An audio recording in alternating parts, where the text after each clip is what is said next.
So what I try to do is I try to give out UI UX design tips based off my knowledge and based off my understanding of what I've read and what I've what I've been able to apply while designing over time. So today's topic is going to be grid layout, mood boards, and typography in UI UX design. So basically, I think I wasn't sure how this session was supposed to go, but Jasmine said it was supposed to be more interactive. But honestly, like before, I was just planning like a very long lesson notes. But I'm happy that she that she spoke up. So I think we'll try to make this one more interactive, so like you guys can just jump in when you have questions, if you have suggestions. So like I think I want it to be like very interactive. Like feel free to say like feel free to say what you think. Feel free to like just come in so like we can do this together. So yeah, so let's get right into it. So we have three major topics that we're touching. So that's grid layout, mood boards, and typography. So let me give you a brief overview. So we said what are grid layouts? So I'm sure everybody knows what grid layouts are. Grid layouts are basically those let's say vertical or horizontal lines that let's say you use to divide your artboard or your frame to give it more structure so like you can properly align your design elements while designing. And I don't know if a lot of people have experience with mood boards, but mood boards are basically like design elements that you you kind of put together to define the tone of the platform that you're about to build. So this is an activity you carry out before you start building. You design your mood board.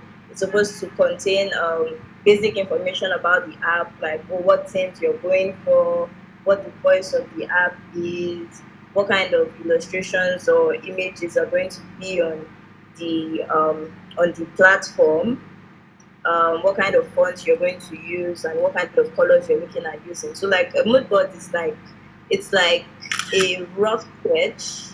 It's like a rough sketch of a client's idea. So it's like you and your stakeholder talk about what the platform is, and then the mood board is there to like visually represent what was agreed between you and the stakeholder. And okay, so the third thing, typography.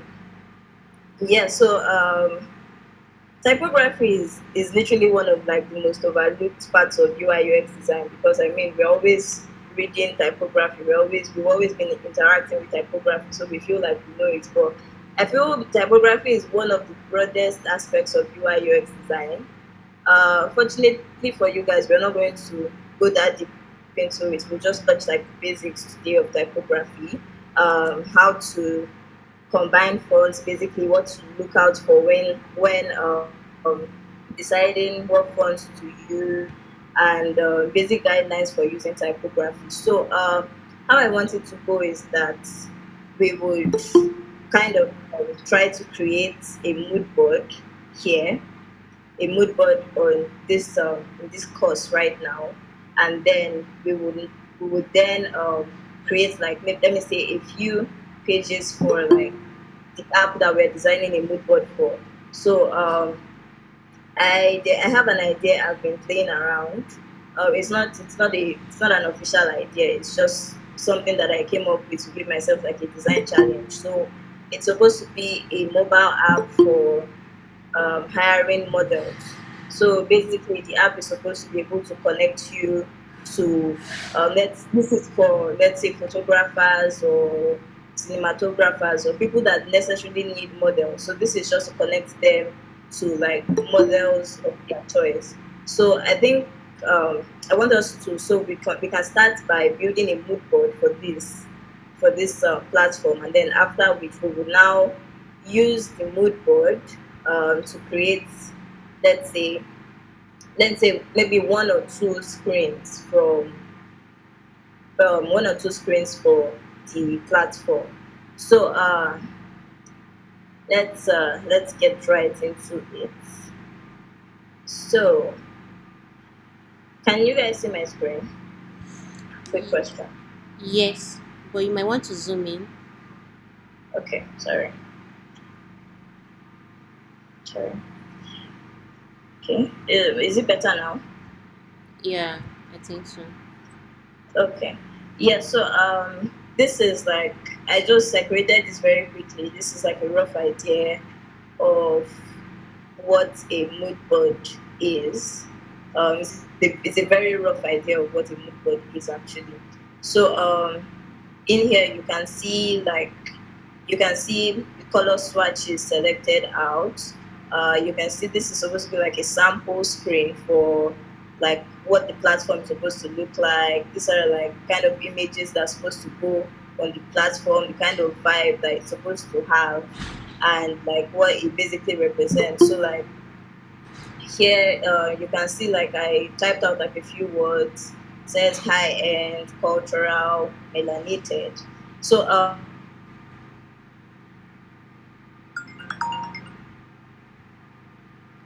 Hello. Please send it to the estate security man, please. Yes. I don't have their number. Just give it to them. Tell them that we go collect it from them. I'll talk with the person. I'm in a meeting. No, that's why I give my passage. To I have a meeting. I can't leave my meeting. Just give it to any of them. Let me talk to them.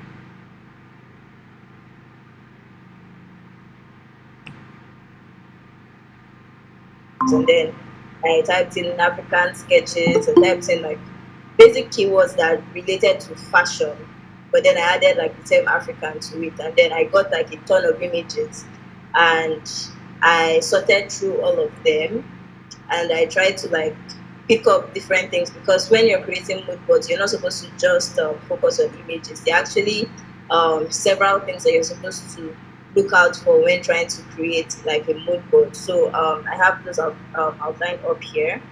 So when you're trying to create a mood board, these are things that you should try to include in your mood board. So that it should include colors, images, animations, fonts, textures and patterns, and text. So when we say text, text refers to like like those keywords I was putting in there. So like keywords that speak to what the brand is about, and like the tone and feel of like the particular product. So like those kind of texts just to like evoke a general feeling.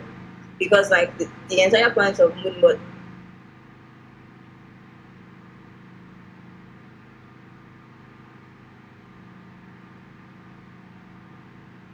and everybody is able to understand.